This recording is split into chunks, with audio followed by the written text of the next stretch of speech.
Assalamualaikum warahmatullahi wabarakatuh. Perkenalkan, nama saya Nuriani, stambuk F551-19089. Saya dari kelompok 7. Pada video kali ini kami akan membahas mengenai rangkuman 5 jurnal computer vision yang telah kami cari dan juga jurnal penelitian baru dengan pengembangan dari 5 jurnal tersebut. Langsung saja kita ke jurnal yang pertama. Jurnal yang pertama yaitu deteksi objek menggunakan Histogram of Oriented Gradient atau HOG untuk model Smart Room. Peneliti dari jurnal ini yaitu Robi Yuliendra, Ahmad Cucus, Freddy Nur Afandi, dan juga M. Bintang Syekputra.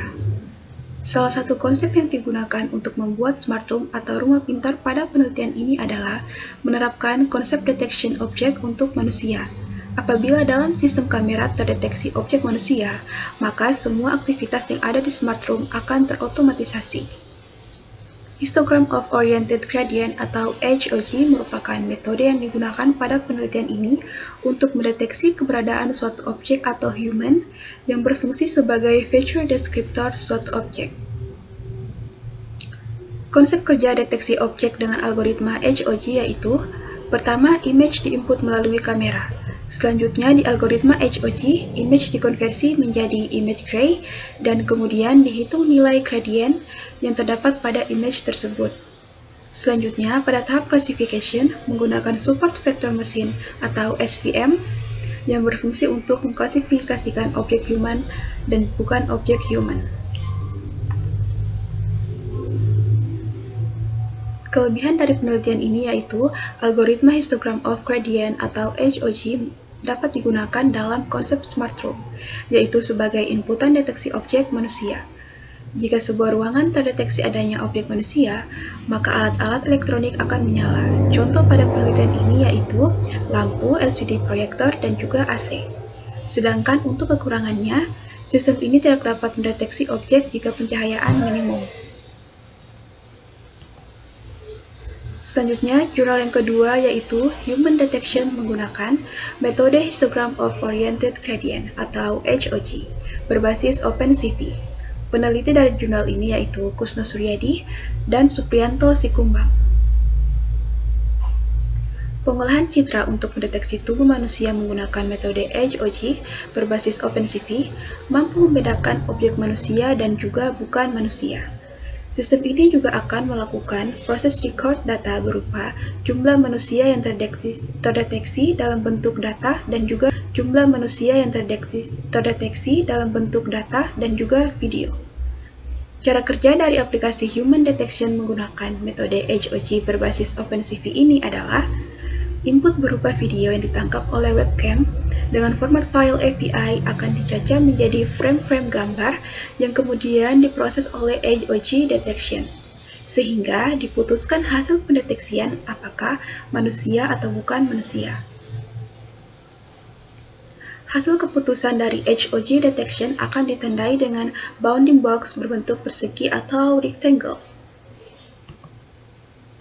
Kelebihan dari penelitian ini yaitu sistem tersebut masih dapat mendeteksi objek dalam kondisi pencahayaan yang minimum. Sedangkan untuk kekurangannya yaitu sistem ini kurang cepat dalam mendeteksi objek jika posisinya 90 derajat atau posisi menyamping. Jurnal selanjutnya akan dijelaskan oleh teman saya. Baik, Assalamualaikum warahmatullahi wabarakatuh. Perkenalkan, nama saya Nur Mulyana, stambuk F551-19110. Ya, di sini saya akan menjelaskan jurnal yaitu deteksi manusia menggunakan metode Histogram of Oriented Gradient dan Euclidean Distance. Ya, langsung saja saya akan menjelaskan metode Histogram of Oriented Gradient telah terbukti berhasil melakukan proses ekstraksi fitur. Dalam penelitian ini telah dilakukan perhitungan gradient dan pembuatan histogramnya. Kemudian, penelitian ini dilanjutkan oleh Dalal dan Trix telah berhasil menyempurnakan metode Histogram of Oriented Gradient.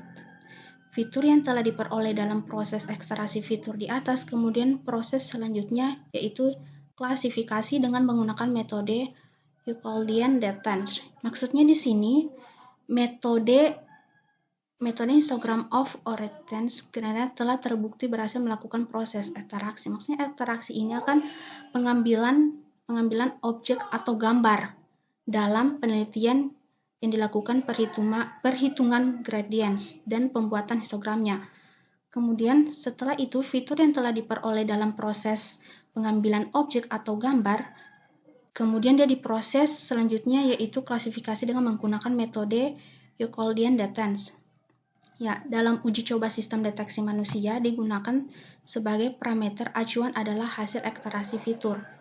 Ini disebabkan setiap manusia bisa dikenali dengan pola bentuk sehingga dengan melakukan uji coba bisa dibedakan antara manusia dan bukan. Semakin kecil jarak step detektor window dan semakin bertambah threshold pada jarak 2 piksel dan 4 piksel. Jumlah detektor dalam citra masih terlihat banyak.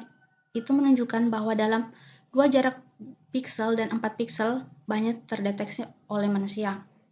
Maksudnya di sini dalam uji coba deteksi manusia akan digunakan parameter. Maksudnya di acuan parameter dan dihasilkan oleh ekstraksi fitur. Maksudnya pengambilan gambar oleh objek yang disebabkan oleh manusia dan dikenali dengan pola bentuk. Maksudnya pola bentuk ini yang kita ambil pengambilan gambar objek dari fitur tersebut. Dia semakin kecil kita mengambil jaraknya, dia akan bertambah pada 2 jarak piksel dan 4 piksel. Ya, di sini saya akan menjelaskan kelebihan dan kekurangan tersebut. Sistem pengenalan citra berdasarkan fitur berbasis histogram of Orient generates pada skenario 1 dan skenario 2 dengan nilai threshold 2, 3, 4, dan 5 dapat digunakan untuk mengenali citra dengan hasil rata-rata akurasi mencapai 80,55% menggunakan pengukuran nilai kemiripan Euclidean distance. Maksudnya di sini kelebihannya di sini pengenalan citra dia akan mengambil objek fitur berbasis histogram of Orient dan generate pada skenario 1 dan 2 dengan nilai itu 2, 3, 4, dan 5. Dengan mengenali citra dengan nilai rata-rata mencapai 80,55%. Kekurangannya, pada sistem ini dibutuhkan klasifikasi yang lebih baik lagi dengan jumlah detektor window pada citra uji. Pada jarak step detektor window 2, maksudnya window 2 piksel sebanyak 6.305 detektor Windows. Sedangkan pada perpisahan step detektor Windows 4 piksel sebanyak 1.606 detektor Windows dan untuk perpindahan step detektor Windows 8 ke piksel sebanyak 425 detektor Windows. Di sini kekurangannya dia pada sistem ini dibutuhkan klasifikasi yang lebih baik dengan sejumlah detektor Windows 1 dengan step detektor Windows dengan 2 piksel sebanyak 6.305. Ya, itulah penjelasan dari saya. Akan dilanjutkan dengan teman saya lagi. Assalamualaikum warahmatullahi wabarakatuh. Perkenalkan, nama saya Indriani, Stambuk F551-19115. Nah, di sini saya akan melanjutkan materi dari teman saya sebelumnya, yaitu deteksi jumlah dan pengenalan wajah manusia menggunakan metode histogram of oriented gradient dan phylogenes. Peneliti itu Feni Budiantono, Fakirovi, dan Istiadi. Nah, di sini penelitian ini dilakukan untuk mengetahui bagaimana penerapan fitur-fitur teknologi tersebut pada nilai akuransi serta error yang dihasilkan pada kamera USB. Metode yang digunakan dalam penelitian ini adalah histogram of oriented gradient sebagai pendeteksi jumlah manusia dan metode phylogenes sebagai pendeteksi pengenalan wajah. Nah, hasil dari penelitian ini adalah kemampuan maksimal kamera dalam mendeteksi jumlah manusia didapat pada jarak 5-11 meter. Antara kamera dengan objek manusia dengan tingkat nilai error yang lebih rendah dari nilai akurat. Sedangkan pada pengenalan wajah jarak optimal yang didapat adalah 1-3 meter. Antara kamera dengan wajah yang menghasilkan tingkat nilai error lebih tinggi dari nilai akurat dalam mengenali wajah. Oke, lanjut. Kita akan membahas kelebihan dan kekurangan dari histogram of oriented gradient dan phylogenes. Di sini kelebihan ini dapat mendeteksi jumlah manusia dengan akurasi yang tinggi dan dapat mendeteksi pada jarak 5-11 meter. Kekurangannya yaitu sistem ini masih belum bisa mendeteksi pada jarak 1-4 meter dan proses identifikasi lambat. Oke, bismillahirrahmanirrahim. Assalamualaikum warahmatullahi wabarakatuh. Nama saya Aditya, Stamuk F551 19076. Oke, saya akan melanjutkan presentasinya. Oke, histogram of oriented gradient untuk deteksi ekspresi wajah manusia. Penelitinya Merlinda Vesti Overbeek. Dari hasil pengerjaan sistem, didapatkan dataset yang digunakan terdiri dari 28.821 citra yang terdiri dari 7 kelas ekspresi wajah berbeda. Telah dibaca dataset yang digunakan pada sistem. Selanjutnya dilakukan ekstraksi fitur dengan menggunakan histogram of oriented setelah melakukan ekstraksi fitur. Langkah selanjutnya adalah melakukan klasifikasi dengan deep learning CNN. Dari hasil conversion matrix, didapatkan bahwa sistem bisa mengenali untuk ekspresi wajah manusia dengan akurasi tertinggi sebesar 77%. Akurasi tersebut didapatkan dari hasil pengenalan kembali untuk wajah netral, sedangkan untuk ekspresi wajah yang lain masih dikenali sebagai ekspresi wajah yang lain. Nah, kelebihan dan kekurangannya. Kelebihannya pengenalan atau deteksi ekspresi wajah pada manusia untuk 7 ekspresi wajah yang berbeda sudah bisa dilakukan dengan HOG dan CNN dengan tingkat akurasi 77%. Sedangkan kekurangannya, masih ada kelas yang belum memberikan hasil yang akurat, sehingga sistem masih mendapatkan gambar pada kelas yang salah. Hal ini disebabkan oleh approach yang tidak terlalu banyak, sehingga menyebabkan hasil dari sistem yang kurang baik untuk pengenalan ekspresi yang lain. Baiklah, selanjutnya kita masuk ke jurnal penelitian baru dengan pengembangan dari jurnal-jurnal sebelumnya.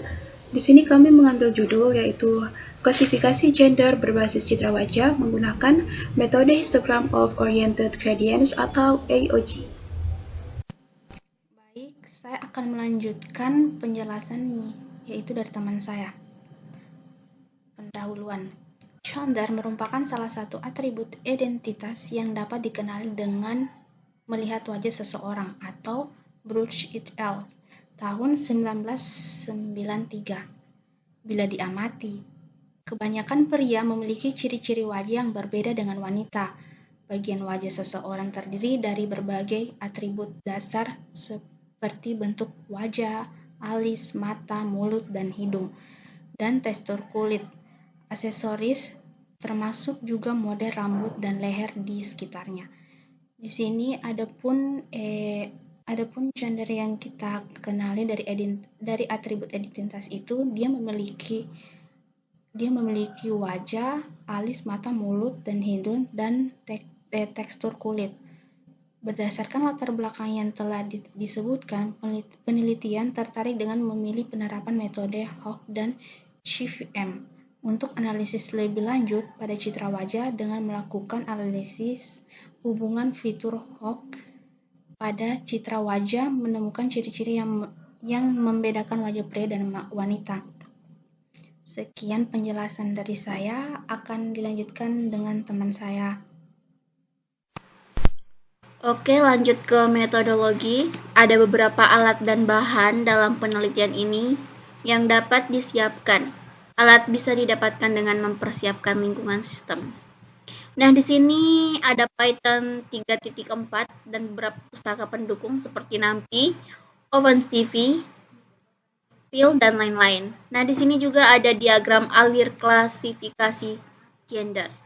Nah, di sini ada beberapa urutan, mulai dataset, pre-pengelolaan, histogram of oriented gradients, pembangunan model, klasifikasi, evaluasi model, dan kemudian selesai. Oke, selanjutnya saya akan yang menjelaskan hasil dan pembahasan dari presentasi ini. Oke, di mana pada kasus pengujian dari data wajah seluruh subjek termasuk pengguna kacamata di atas yang ini ya. Pengguna ukuran sel 1616 menghasilkan nilai sensitivitas dan spesifisitas yang kurang lebih sama dengan penggunaan ukuran sel 88. Namun ukuran vektor fiturnya 4 kali dari yang sebelumnya. Bisa jadi karena sumber daya terbatas, ukuran sel 1616 bisa menjadi pilihan parameter fungsi HOG untuk kasus wajah seluruh subjek. Untuk kasus wajah subjek tidak berkacamata, sebaiknya tetap dipilih ukuran sel 88 karena nilai sensitivitas dan spesifisitasnya jauh lebih baik dibandingkan ukuran sel 1616.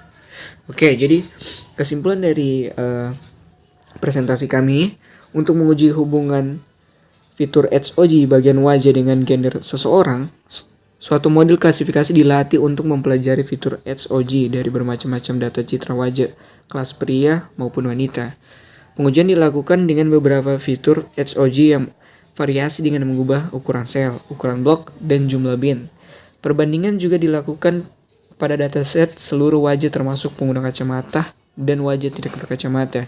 Dalam penelitian ini, model klasifikasi dari fitur HOG dataset color ferret telah diuji dengan menghasilkan kemampuan klasifikasi gender pria dan wanita secara benar masing-masing sebesar 97,83%